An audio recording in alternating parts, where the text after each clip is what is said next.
To be able to come out here and listen to a nicker in the morning, that they're happy, that they're safe, that to me is why I do it, knowing that they are safe.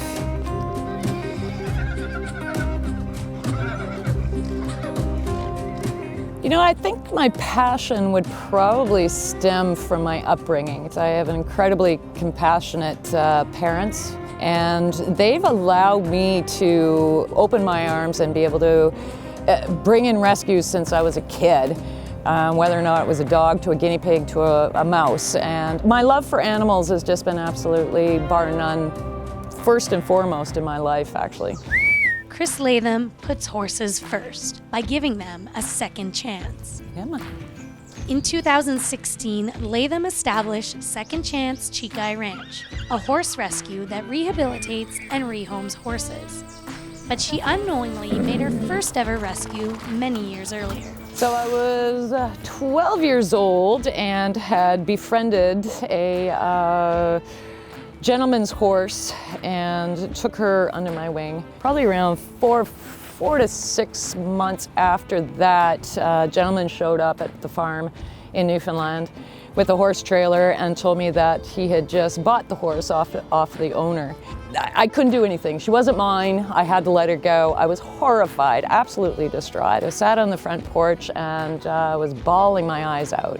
My mom came home about 15-20 minutes later, and she saw me all distraught and said, "What's going on? What's going on?" And I told her that they had taken Queenie. Mom loaded me in the vehicle, drove after the trailer, pulled him over, gave him a check for $150, and we unloaded Queenie, and I walked her home.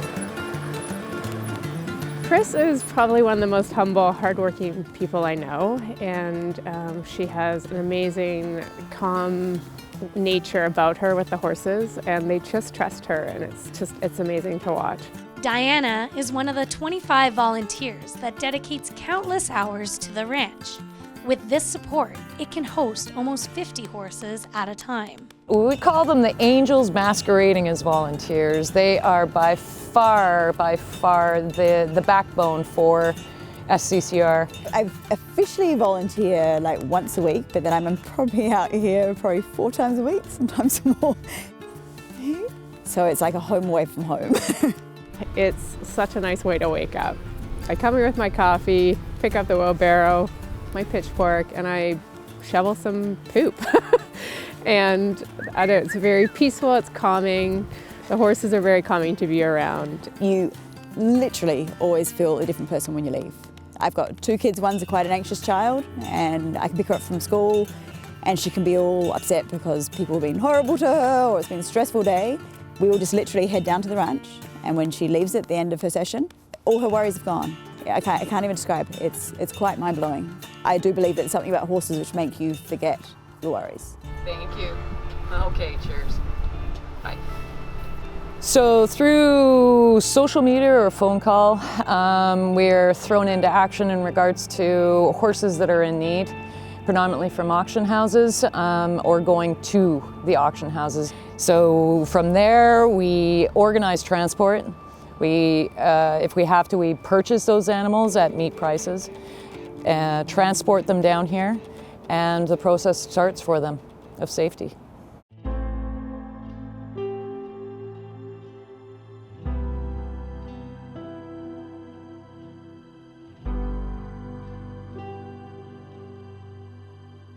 In 2007, the United States made it illegal to slaughter horses for human consumption. But it was, and still is, legal to do so in Canada. It perpetuated a huge increase in animals here in Canada. The slaughterhouses are totally inhumane and are not set up for horse slaughter. They're set up for pigs, for cows, and not for horses. Horses are flight animals. They are panicked And the chutes that they put them in is just, it's not set up for them, and it's incredibly inhumane. Not only that, but we are dealing with transportation now of animals across that border. We have no hard set regulations in Canada for the transport of animals. Horses can be crammed in trucks, transport trucks, for well in excess of 36 hours. No food, no water, no room, no stopping. They go. And once they're there, they could be withheld with water and food for another 2 to 4 days, possibly even longer than that, before they're actually put through the horrors of slaughter. I didn't know that they're sitting in feedlots by the hundreds. It's ridiculous. Most of the horse processed are actually being consumed in Europe. Japan is another one. Japan right now is transporting live animals, and that's another absolutely horrendous practice. I can't understand why. Life's not obviously all rosy, but what humans are capable of doing, like it's horrific. So imagine a 9-10-year-old girl who is absolutely infatuated with horses. They purchase a pony. The girl loves that pony for everything that she's got. One day she maybe finds boys, or maybe she's gone off to college, or maybe she's too busy with school, and the pony sits and doesn't do anything and is pretty much lost. The parents decide that, okay, well, it's time to sell. They send him to auction. It's the easiest thing to do. Ends up crammed in with 15 to 100 other horses. Being sent through the auction is a horrifying experience for an animal that has been so trusting to the one person and now is lost. In most cases, it is again loaded into the back of a transport truck along with 32 other horses and shipped to a feedlot. And to turn around and do that, I think a lot of people just don't know. Instead of being sent to a slaughterhouse, some horses are lucky enough to be rescued and eventually adopted by a new, loving owner like Julianne Chapman. When I was younger, lost interest in the horse that I had. My dad sold him, thank God, to a loving family.